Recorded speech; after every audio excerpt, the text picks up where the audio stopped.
I'm Marlena, 36 female. I live in a house that magazines have photographed, with a man society would call a catch, and I work in a field where numbers are supposed to make sense. From the outside, my life was a carefully constructed image of success: a beautiful home in the suburbs, a high-powered job as a financial analyst, and a charming, handsome husband in David. But the shine had long worn off, leaving a dull, cold surface that I was terrified to scratch.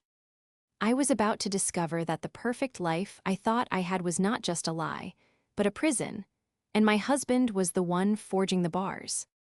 Before this story unfolds, I'd love to connect with you. Please let me know in the comments where you're watching from and what time it is in your corner of the world. It's amazing to see how far these stories can travel. Our marriage, once a source of comfort and partnership, had devolved into a performance. David, a charismatic sales director, was a master of public perception. To our friends, he was the doting husband, the life of the party, the man who had it all. At home, he was a different person entirely: distant, critical, and increasingly controlling. The grand gestures he made in public, like surprise weekend getaways or lavish gifts, felt less like acts of love and more like payments for my silence. They were props in the stage play of his perfect life, and I was the lead actress, forgetting my real lines. The decline was gradual, a slow erosion of intimacy and trust. It started with small things. He'd criticize my work, suggesting I wasn't ambitious enough, then turn around and complain when a project kept me late at the office. He made comments about my friends, subtly isolating me from my support system. He managed our finances with an iron fist, despite my own career in finance, insisting it was easier for him to handle everything. I had access to a generous allowance, but every penny was tracked. It was a gilded cage, beautiful and suffocating. I tried to talk to him to bridge the growing chasm between us. My attempts at conversation were met with deflection or gaslighting. "You're being too sensitive, Marlena," he'd say, his voice calm and dismissive. "Everything is fine, you're just stressed from work." He had a way of twisting my concerns into character flaws, making me question my own sanity. Was I being too demanding? Was I the one who had changed? The constant self-doubt was exhausting, and eventually I stopped trying. It was easier to play my part, to smile at the dinner parties, and pretend that the emptiness in our king-sized bed was a choice rather than a symptom of a dying relationship. The decision to go on birth control had been a point of contention. I knew our marriage was on shaky ground, and bringing a child into that instability felt deeply irresponsible. David, however, saw a baby as the ultimate solution, the glue that would fix the cracks he refused to acknowledge. He'd bring it up constantly, painting romantic pictures of our future family, of a child who would bring us closer together. His persistence was unsettling. It felt less about starting a family and more about ownership, about tethering me to him in a way that was permanent and irreversible. I stood my ground, insisting that we needed to work on our relationship first. After a particularly heated argument, he finally relented, but with a chillingly serene acceptance that, in retrospect, should have been a massive red flag. He agreed that my body was my choice, and I foolishly believed I had won. Life settled back into its tense rhythm. The unspoken issues between us festered beneath the surface of our polite, daily interactions. I focused on my work, finding solace in the logic and order of financial markets, a stark contrast to the emotional chaos of my home life. My sister, Sarah, was my lifeline. She saw through the facade David projected. "He doesn't look at you the way he used to, Mar," she told me over coffee one afternoon, her brow furrowed with concern. "He looks through you." I'd brush off her worries, partly out of pride, and partly because admitting she was right would mean I'd have to confront the terrifying reality of my situation. We had installed a nanny cam in the living room a few months prior. It was David's idea, ostensibly for security when we were out of town. It was a small, discreet device tucked away on a bookshelf, its unblinking eye watching over the sterile perfection of our home. I barely remembered it was there. It was just another piece of technology in a smart home filled with gadgets I rarely used. That camera, intended for security, would soon become the sole witness to a betrayal, so profound it would shatter my world and, ultimately, become the key to my escape. The stage was set, the players were in position, and the silent observer was ready to record the act that would change everything. The routine was second nature. Every morning after my shower, I'd walk into our sleek, minimalist bathroom, the cold marble floor a familiar shock to my bare feet. I'd open the mirrored cabinet and take out the small, circular packet of birth control pills. It was a small act of self-preservation, a daily affirmation of my control over my own body and future. In a life where I felt increasingly powerless, this tiny pill was my anchor. I'd pop it out of its plastic bubble, swallow it with a sip of water, and move on with my day, oblivious to the fact that my one act of defiance was being systematically undone. The first sign that something was wrong was a subtle shift in my body. I was more tired than usual, a deep, bone-weary exhaustion that no amount of coffee could shake. I attributed it to stress at work, a demanding project that was consuming my days and nights. Then came the waves of nausea, sudden and unpredictable, that would wash over me in the middle of a meeting or during my commute. My sense of smell went into overdrive. The scent of a colleague's perfume was enough to make my stomach churn. I dismissed it all as a persistent bug, or the physical manifestation of the anxiety that was my constant companion. The idea of pregnancy was so far from my mind that it didn't even register as a possibility. I was diligent with my pills. I had never missed one. It was the one thing I was certain of. My period was a few days late, but that wasn't entirely unusual. My cycle had always been slightly irregular, especially when I was under pressure. I told myself to wait, to not jump to conclusions. But as days turned into a week, a cold tendril of fear began to snake its way around my heart. It was Sarah who finally pushed me to face the possibility. "Marlena, just take a test," she urged during one of our daily phone calls. "For your own peace of mind, it's probably nothing, but you need to know." I resisted, the denial a shield against a truth I wasn't ready to face. Buying a pregnancy test felt like a betrayal of myself, an admission that the control I clung to was an illusion. But the doubt was a poison, seeping into every thought. That evening, I stopped at a pharmacy on my way home from work, my heart pounding a frantic rhythm against my ribs. I felt like a criminal as I grabbed a box from the shelf, hiding it under a bag of toiletries. At home, David was on a business call in his study, his voice a low, confident murmur. The house was quiet as I slipped into the guest bathroom, the one he rarely used. My hands trembled as I fumbled with the box. The instructions seemed to blur before my eyes. The wait was agonizing. 3 minutes stretched into an eternity. I sat on the edge of the bathtub, staring at the small plastic stick on the counter, my breath held tight in my chest. I pleaded with the universe, with any deity that might be listening, for it to be negative. "Please, not now, not like this." When the timer on my phone finally chimed, my body felt heavy, my movements sluggish. I picked up the test. 2 pink lines. They were faint, but they were undeniably there. Positive. The word echoed in the silent bathroom, a death knell for the future I had envisioned for myself. It wasn't a joyful confirmation, it was a prison sentence. The floor seemed to drop out from under me. I sank down onto the cold tiles, the test clutched in my hand, my body racked with silent, shuddering sobs. I was trapped. A child would bind me to David forever, weaving our lives together in a way that a marriage certificate never could. This was his victory, the final, checkmate move in his long game of control. He had gotten what he wanted. In that moment of pure despair, a chilling thought pierced through the fog of my grief. How could this have happened? I was so careful, it didn't make sense. I replayed the last few months in my mind, searching for a mistake, a single missed pill that could explain this catastrophic outcome. There was nothing. And then a flicker of a memory, an image so mundane I had barely registered it at the time. David, standing by my vanity, holding my packet of pills, saying he was just organizing my things. Another memory, finding the packet in a different spot in the drawer. At the time, I had thought nothing of it. Now the innocuous moments took on a sinister hue. The pieces began to click into place, forming a picture of a betrayal so calculated and cruel, it stole the air from my lungs. But it was just a suspicion, a horrible, sickening feeling in the pit of my stomach.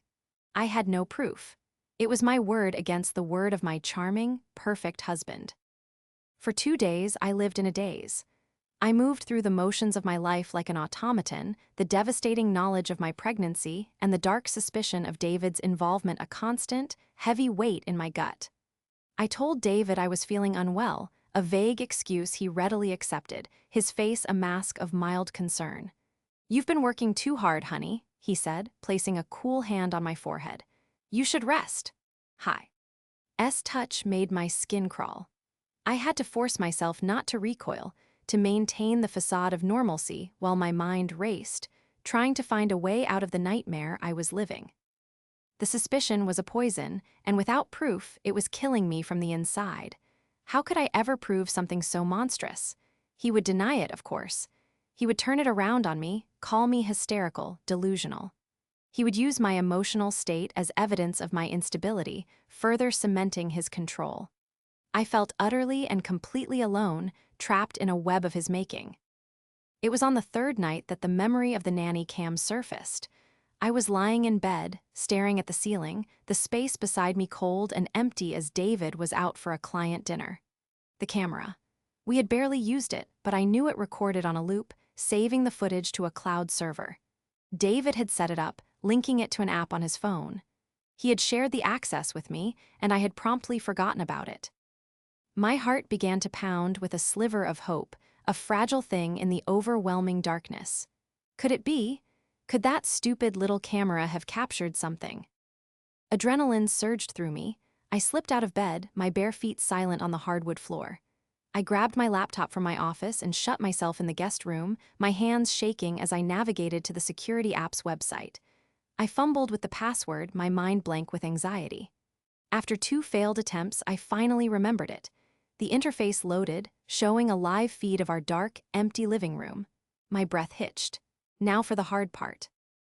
The app stored the last 30 days of footage, organized by date. I had to pinpoint the day the new pill packet was started. I cross-referenced the start date with my pharmacy's auto-refill email. 3 weeks ago. My fingers trembled as I clicked on the calendar, navigating back in time. The app was clunky, the footage slow to load. I spent hours scrolling through hours of nothing, the sun moving across the floor, shadows lengthening and retreating. It was maddeningly tedious. I watched myself leave for work, David leave for work. I watched the cleaning lady come and go. My eyes burned with fatigue and I was about to give up, to dismiss it as another desperate, dead-end idea. And then I saw it. The timestamp was from an afternoon 2.5 weeks ago, a day I was stuck late at the office. The video showed David walking into the living room. He seemed casual, relaxed. He went to the bar cart and poured himself a drink. Then, he walked over to the bookshelf where the camera was hidden, his back partially to the lens. He paused, looking around the empty room, before heading upstairs. My stomach twisted. This wasn't it, but I kept watching. A few minutes later, he came back downstairs. In his hand was my new, unopened box of birth control pills from the pharmacy bag I had left on the kitchen counter. He sat down at the dining table, which was in clear view of the camera. My heart stopped. He opened the box and slid out the foil-backed sheet of pills. Then, he reached into his pocket and pulled out another, identical-looking sheet. The camera's resolution wasn't perfect, but it was clear enough. With methodical precision, he began to push the pills out of their foil backing from the sheet he had taken from his pocket. They were tiny, white, and chalky. He carefully placed them into the empty slots of my legitimate pill packet. He was swapping them. He was replacing my medication with what I could only assume were placebos. The clinical, unhurried way he did it was the most chilling part. There was no hesitation, no flicker of guilt on his face. He was focused, determined, like a scientist conducting an experiment. Once he had replaced the entire month's worth of active pills, he meticulously disposed of the evidence. He crumbled up the empty foil sheet and the box from the placebos, tucking the rubbish deep into his pocket.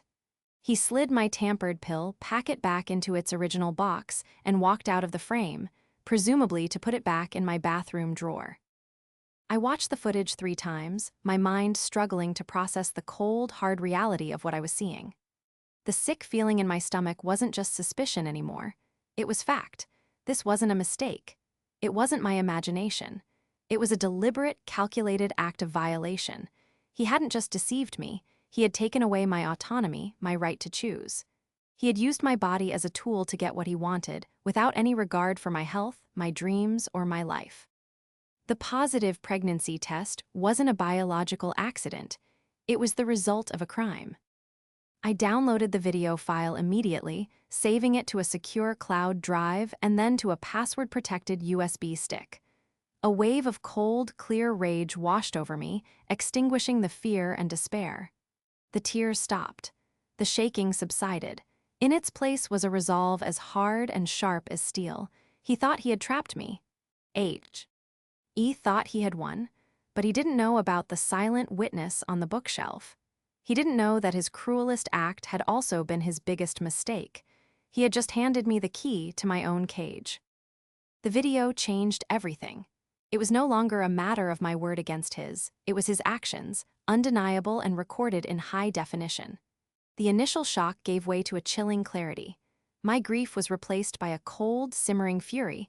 I wasn't a victim in his play anymore. I was the director of its final act, but I knew I couldn't act on impulse. A man who could methodically swap his wife's birth control pills was capable of anything. He was manipulative, and he was smart. I had to be smarter. My first call was to my sister, Sarah. I met her at a small cafe far from our neighborhood, my hands wrapped around a mug of tea I couldn't drink. I didn't say a word, I just pushed the USB stick across the table. We watched the video on her laptop, huddled together in a quiet corner. Sarah's face went from confusion to disbelief, then to a look of absolute fury that mirrored my own. When it was over, she closed the laptop, her knuckles white. "That's not just grounds for divorce, Marlena," she whispered, her voice trembling with rage. "That's assault." She was right. The gravity of his actions extended far beyond infidelity or emotional abuse. This was a physical violation, a calculated manipulation of my health and my body. Sarah, ever the practical one, immediately shifted into action mode. "You need a lawyer," she said, her tone firm. "Not just any lawyer, you need a shark." That's how I found myself in the polished, mahogany-paneled office of Evelyn Grant. At 50 years old, Evelyn was a formidable presence. She was one of the most respected and feared family law attorneys in the state. She listened to my story without interruption, her expression unreadable. I explained the state of my marriage, the emotional manipulation, the financial control. Then, I told her about the pregnancy and the suspicion that had led me to the nanny cam footage. I slid the USB stick across her desk. She inserted it into her computer, and we watched the damning video together in silence. When it finished, she swiveled in her chair to face me, her eyes sharp and analytical. "Well," she said, her voice a calm, steady instrument, "this is certainly one for the books." There was no shock or pity in her voice, only a focused intensity that I found incredibly comforting. "He didn't just lie to you, Marlena. He intentionally deceived you to cause a pregnancy. In this state, that can be viewed as a form of sexual assault and will have significant implications in a divorce proceeding, particularly concerning financial settlements and his parental rights, should you choose to carry the pregnancy to term." The validation was like a balm on a raw wound. I wasn't crazy. I wasn't overreacting. Evelyn laid out a strategy, her mind working like the complex financial models I analyzed every day. First, she advised me to say nothing to David. I was to continue playing the part of the dutiful, slightly unwell wife. "He believes he has all the power," Evelyn explained. "The moment he knows you're onto him, he'll start hiding assets and building his defense. Our greatest advantage is the element of surprise." Second, we needed to build a comprehensive case. The video was our bombshell, but Evelyn wanted a mountain of evidence. Following her instructions, I began a quiet, meticulous investigation into our life. As a financial analyst, I was in my element. David thought he had locked me out of our finances, but he underestimated me. I used my knowledge to access joint accounts and credit card statements he thought I never looked at. I started a secret spreadsheet, tracing every dollar. The picture that emerged was uglier than I could have imagined. I discovered a separate bank account I never knew existed, with regular, substantial withdrawals. There were credit card statements sent to a P.O. box filled with charges for expensive dinners, hotel rooms, and jewelry from stores I had never been to. He wasn't just controlling and deceitful, he was living a double life. The dates of the charges often coincided with his late nights at the office and business trips.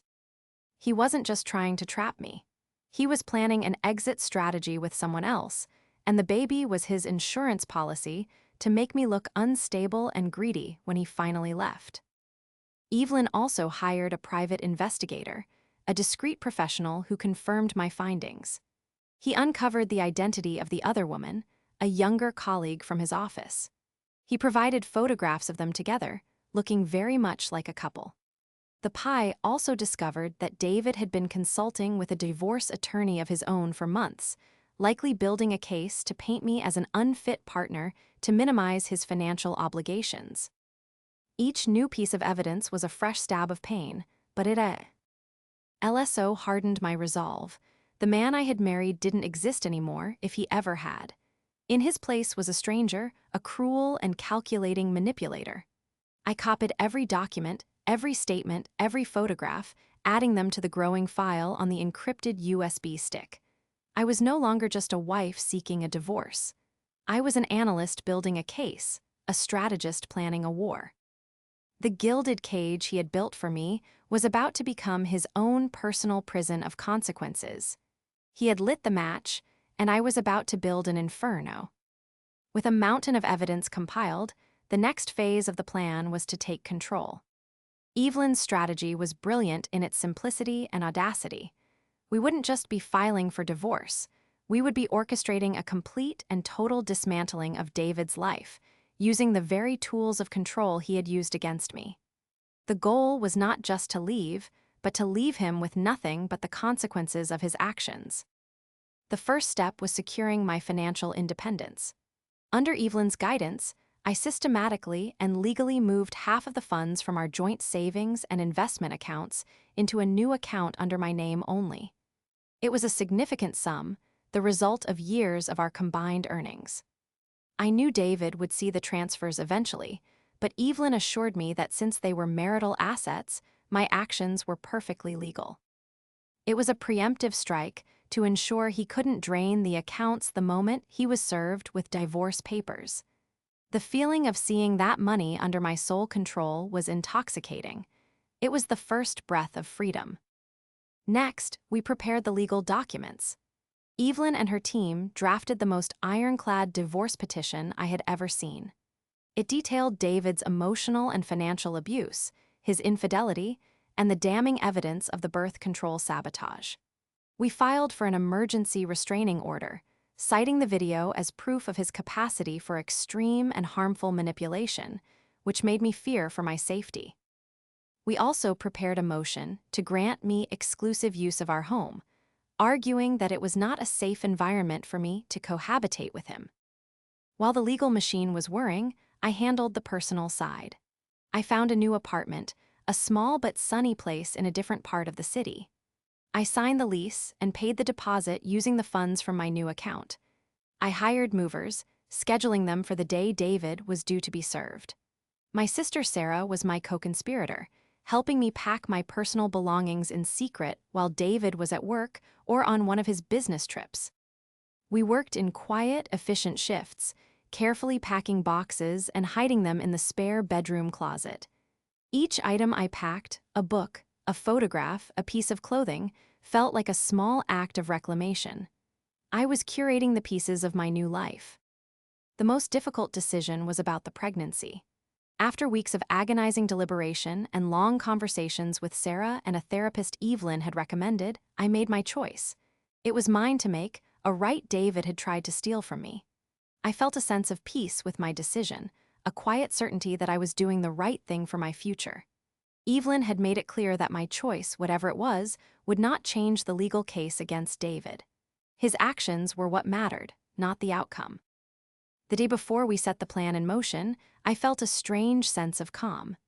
I had spent weeks living in a state of high alert, my nerves frayed, my heart in a constant state of turmoil. But now, with every piece in place, I felt a profound sense of control. I was no longer a pawn in David's game. I was the one controlling the board. That evening, David came home in a cheerful mood. He had closed a big deal at work and suggested we go out to celebrate. I agreed, playing my part one last time. We went to our favorite restaurant, the one where he had proposed. He was charming and attentive, the perfect husband. He talked about the future, about the big house we would buy one day, about the family he hoped we would have. He was oblivious, completely unaware that the woman sitting across from him was not his wife, but his judge, jury, and executioner. I smiled, I laughed, and I toasted to his success, all the while knowing that in less than 24 hours, his world would come crashing down around him. It was the most honest I had been with him in years, because for the first time, my smile wasn't a mask for my pain, it was a prelude to his. The architect of my imprisonment was about to see my masterpiece of justice. D-Day, the morning air was crisp and clear, a stark contrast to the storm that was about to break. David left for work as usual, kissing me on the cheek with a casual familiarity that turned my stomach. "Have a good day, honey," he said. "Don't work too hard." I watched him back his car out of the driveway, a ghost of a smile on my face. "You too," I said, the words tasting like ash in my mouth. The moment his car was out of sight, my house transformed into a command center. The movers arrived at 9 o'clock sharp, their efficiency a soothing balm to my frayed nerves. Sarah was there, directing traffic, her presence a silent source of strength. As the movers carefully loaded boxes, stripping the house of my presence, I felt a sense of lightness, of shedding a skin that no longer fit. At precisely 11:00 a.m., as per Evelyn's meticulously coordinated plan, a process server walked into the lobby of David's downtown office building. He was served with the divorce papers and the temporary restraining order in the middle of a team meeting. According to the report we received later, the color drained from his face as he read the first page. His carefully constructed mask of professional success shattered in front of his colleagues. Simultaneously, Evelyn filed a formal complaint with the district attorney's office, submitting the Nanny cam video as evidence. While a criminal conviction was not guaranteed, the act of filing the report created a record and applied a level of pressure that a civil divorce case alone could not. My phone started ringing almost immediately. David. I ignored the first call, and the second. On the 10th call, I finally answered, putting the phone on speaker for Evelyn, who was now with me at the half-empty house, to hear. "Marlena, what is this? What the hell is going on?" His voice was a mix of confusion and fury. The calm, controlled man I knew was gone, replaced by a panicked stranger. "I think the documents are fairly self-explanatory, David," I said, my voice steady, betraying none of the adrenaline coursing through my veins. "This is insane, you can't be serious. A restraining order, assault, what are you talking about?" "I'm talking about the birth control pills, David," I said, and the line went silent. I could almost hear the gears turning in his head, the frantic search for an explanation, a lie. I don't know what you mean," he stammered, his voice losing its bluster. "Don't you? Let me refresh your memory. 2.5 weeks ago, on a Tuesday afternoon, you sat at the dining room table and you swapped my birth control pills with fakes. You thought no one was watching. You were wrong." The silence on the other end of the line was deafening. He was caught, and he knew it. The game was over. "You can't prove that," he finally whispered, his voice weak. "I can," I said, the words like ice. "I have the video." The sound that came through the phone was something between a gasp and a sob. The rest of the conversation was a blur of threats, pleas, and frantic denials. He begged me to reconsider, to talk to him. He promised he could explain. He said he loved me. The words were empty, meaningless. I ended the call, my hand steady as I pressed the screen. The fallout was swift and brutal. The restraining order meant he couldn't return to the house or contact me directly. He was forced to move into a hotel, his life packed into a suitcase. News of the police report and the nature of the allegations leaked at his office. He was suspended from his job pending an internal investigation. The perfect life he had built was a pile of rubble at his feet. Our first meeting post-separation was in Evelyn's conference room for the deposition. He looked haggard, his expensive suit hanging loosely on his frame. He avoided my eyes. His lawyer, a blustering man who was clearly out of his depth against Evelyn, tried to argue that the video was inadmissible, that it was a violation of privacy. Evelyn calmly cited the relevant statutes, shutting him down with practiced ease. When Evelyn played the video on the large screen in the conference room, David physically shrank in his chair. Watching himself commit such a cold, calculated act, with no one else there to see it, seemed to break him. There was no defense. There was no lie big enough to cover this. Faced with the undeniable proof of the video, the evidence of his affair, the financial records I had meticulously compiled, and the looming possibility of criminal charges, David's fight collapsed. His lawyer advised him to settle, and to do it quickly. The man who had tried to trap me in a marriage was now desperate to escape it with any shred of his reputation or finances intact. The reckoning had arrived, and it was more thorough than he could have ever imagined. The settlement negotiations were surprisingly brief. David, stripped of his power and leverage, had no choice but to agree to our terms. I received the house, the majority of our liquid assets, and a significant portion of his retirement accounts. His affair and the egregious nature of the birth control sabotage had left him with no moral or legal high ground. He signed the papers with a trembling hand, a man defeated. The criminal investigation was eventually dropped, with the DA citing a lack of precedent for that specific crime, but the damage to his professional and personal life was already done. He lost his job, and from what I heard through the grapevine, the other woman left him shortly after.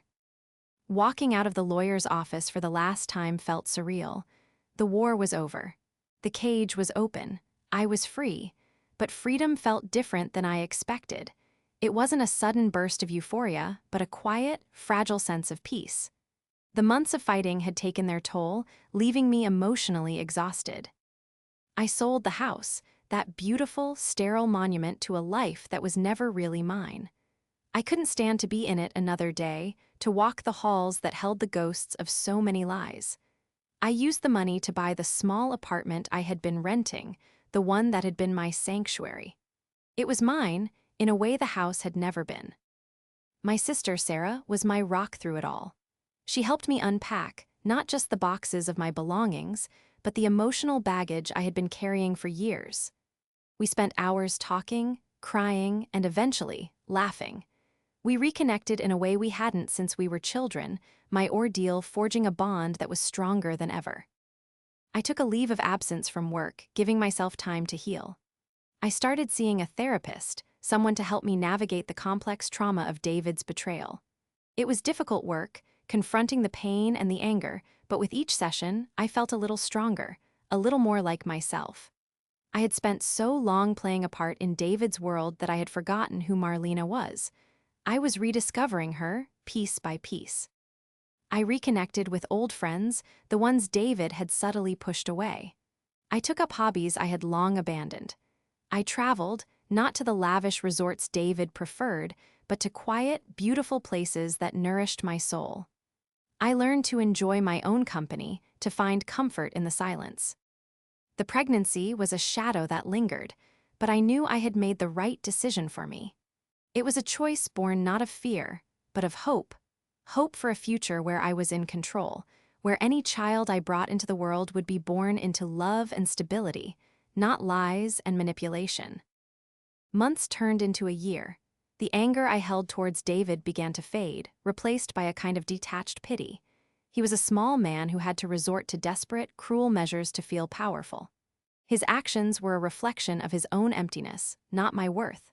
Forgiving him felt like a distant, impossible mountain, but I learned to release him from my thoughts. He no longer had any power over me. He was just a chapter in my story, a chapter that was now closed. My future, once a terrifying blank space, now stretched before me full of possibility. It was a story I had not yet written, a path I had not yet traveled. The 2 pink lines on that pregnancy test had felt like a prison sentence, but they had also been the catalyst for my liberation. David had tried to trap me, to write my future for me. But in the end, his greatest betrayal had given me the one thing I so desperately needed, the chance to write my own ending. And I knew, with a certainty that settled deep in my bones, that it was going to be a beautiful one.